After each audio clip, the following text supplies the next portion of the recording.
Sagittarius, welcome. The glowing cat welcomes you. I'm Andy. I welcome you as well. And here we have a 3-card tarot spread for the sign of Sagittarius. It's the good old Rider-Waite deck, but it's an interesting Turkish version of it that someone gave me. Anyway, the shuffling is done. The cards are laid out. Let's take a look at the first card in this reading for Sagittarius. I'm doing this May 2020, but the best time to watch it is right now, whether that's now, today, or now in the future. That's the way the connection works. That's the way it always happens. And here we have, gosh, right, this is a real good beginning card, actually. It's the second card in the Major Arcana because it starts with 0, but it's number 1. It's the Magician, and we've got the number 8 on its side here. So this is about something eternal, you know. This is about living a long life. It's as above, so below. So it's not just the worldly life, it's all the lives we live, all the reincarnations that we go through as creatures of the earth and citizens of the universe as well, I guess would be the way to say it. We've got a pentagram symbol here, and this means all the energies are coming together. Now, this is kind of recent past, and it's kind of the present in a way because it's a starting point. But this is something that you'll have some awareness of already. And I want to draw your attention to the low-hanging fruits and flowers in the tree just above the Magician here. And, of course, all the nature and natural growth that's going on down here. We've got lilies here, and they give a sense of, there's a certain feeling of death about lilies, but they are very beautiful, living, lively flowers. And so it's kind of a death of the old self, birth of the new in a lot of ways. But this card, the Magician, is all about being the master or mistress of your own destiny, whichever way you want to see it. The Magician has all the tools. So you've got all the tools that you need there. You've got a cup, in fact, as well as the pentagram. So we're looking at cup energy here, things we desire, things we want, things we hope are going to happen in the future. And we've got to be positive about that, really. I like to add some positivity to my life with crystals. And I've got this, which is it's actually an artificial crystal. It's a human-made thing, but it's an orgonite pyramid.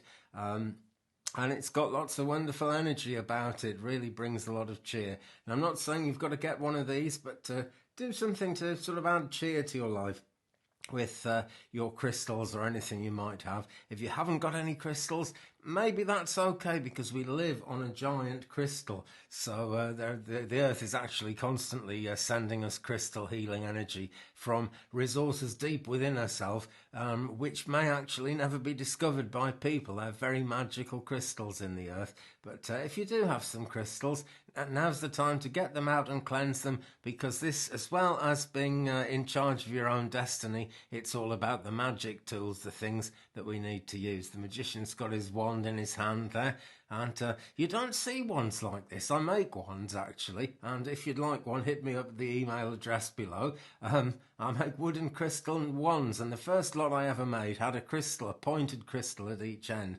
and they just weren't very popular. You know, people tend to believe that there should be a ball at one end and a point at the other, or just a point at one end, but not a double-pointed one like that. So there's something mythical about this here, but it's reaching up for magic and it's reaching down for magic. That's the symbolism of it, because in our lives we are acting always as a conduit between the goddess energy in the earth beneath our feet and the amazing angel energy of the rest of the universe, the wider picture, the bigger picture. And that's why I started off by talking about reaching into our own lives and how that actually makes the difference, how that actually makes the connection.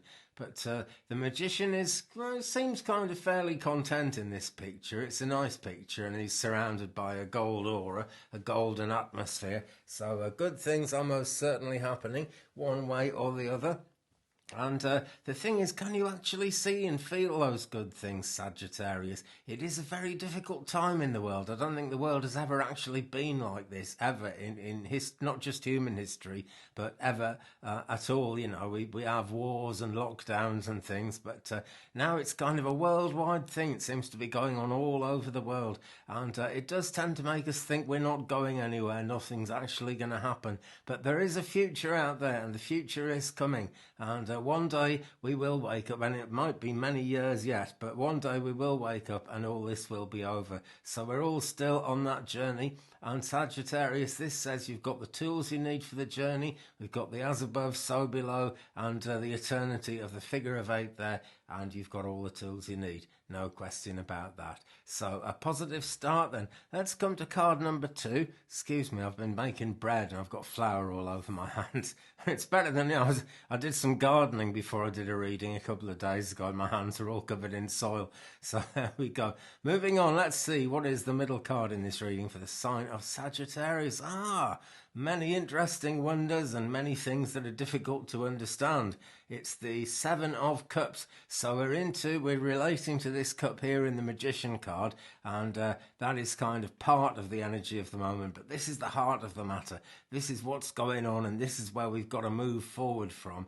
It's a number 7, fine, magical number, and we're a good deal along the way of progress in whatever project we're working on now, which when we get to completion, the number 10 would represent completion there, then we will have to move on to the next thing and go up to 20 and keep on moving and moving and moving until, well, I don't know if the journey ever ends, actually. That's one of the marvellous things about it, but we're a long way towards completion here, Sagittarius.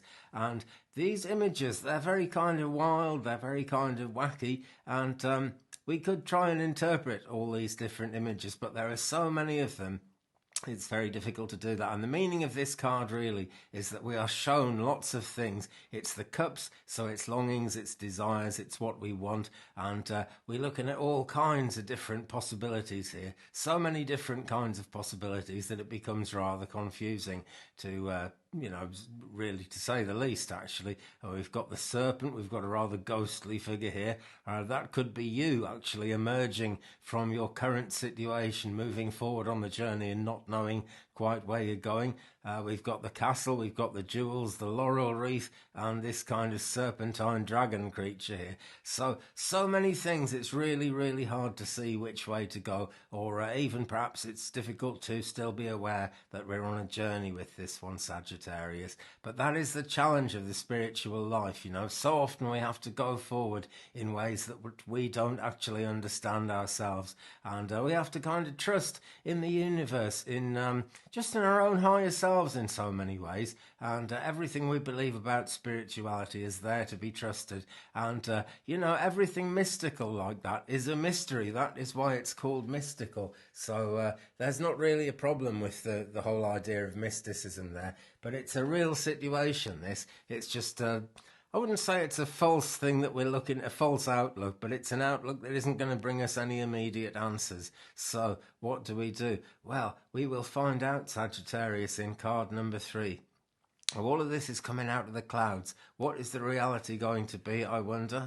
Here we go. Now, it's the 4 of Swords. And this is an interesting one because we've come back a bit from 7. We've started at 1, we've shot forward to 7, and now we're back to 4 here. Now, in the Tarot in Wonderland deck, which I'm going to be using for the next set of readings, this shows a king kind of sleeping under a tree. This character looks more as if he's kind of passed away onto the other side. He's passed over and his physical body looks as if it's dead. But that's not the case, because the swords here show that decisions need to be made and things actually need to happen. They're quite wand-like, the swords. The swords and the wands, in my feeling, go together, Sagittarius, because the wands get things done and you need the decisiveness of the swords to actually start getting things done.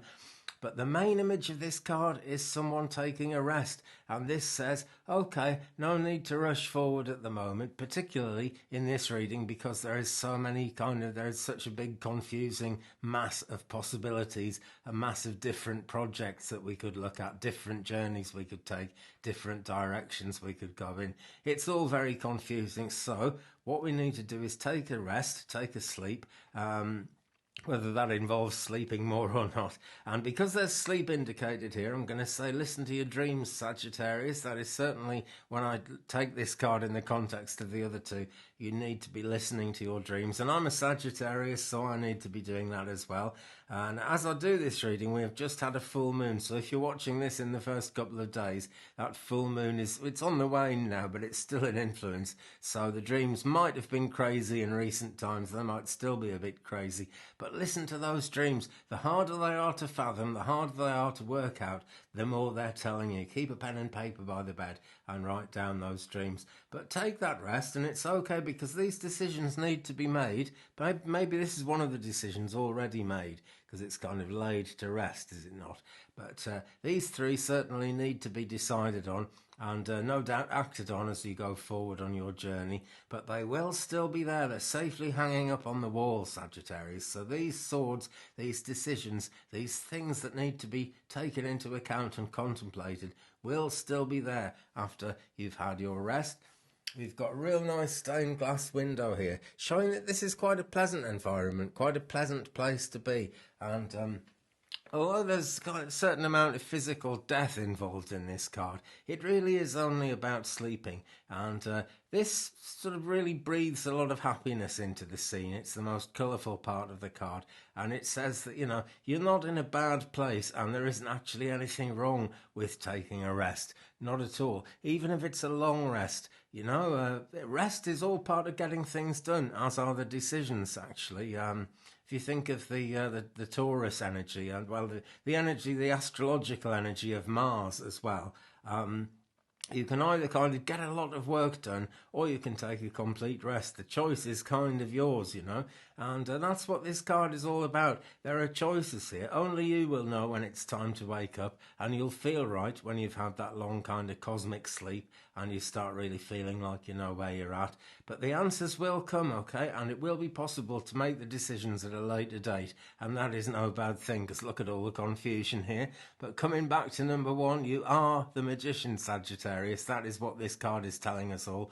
And, there's a sword there, there's a cup, there's a pentacle, there's a wand. So all the tools are there, it's all ready to happen, and there's fruit and flowers hanging around everywhere. So take this rest and don't worry about it. It's one of those things where you can ask the angels or ask the universe to see your responsibilities to completion, because you need a rest, because you need to really gather your thoughts together and actually maybe not think too much about any of them, but just let things happen.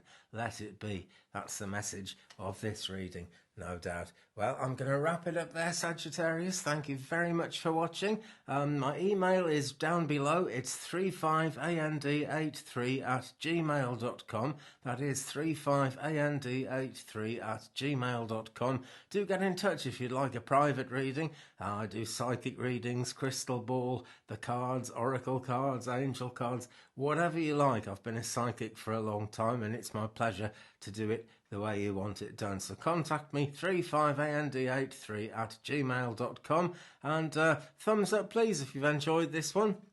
Leave me a comment as well, guys. It's great to share the journey with you, and it helps me zero in onto exactly who I'm doing these readings for. It kind of brings our spirituality into some kind of synchronicity, so I can actually offer you something of value, which I do. Well, there's more than 12 days in a month, aren't there? I just keep doing cycles of readings. When I get through to Pisces, I start again with Aries the next day, usually. So keep it real, keep it with the glowing cat. Thanks very much for watching, and I'll see you again very soon, Sagittarius.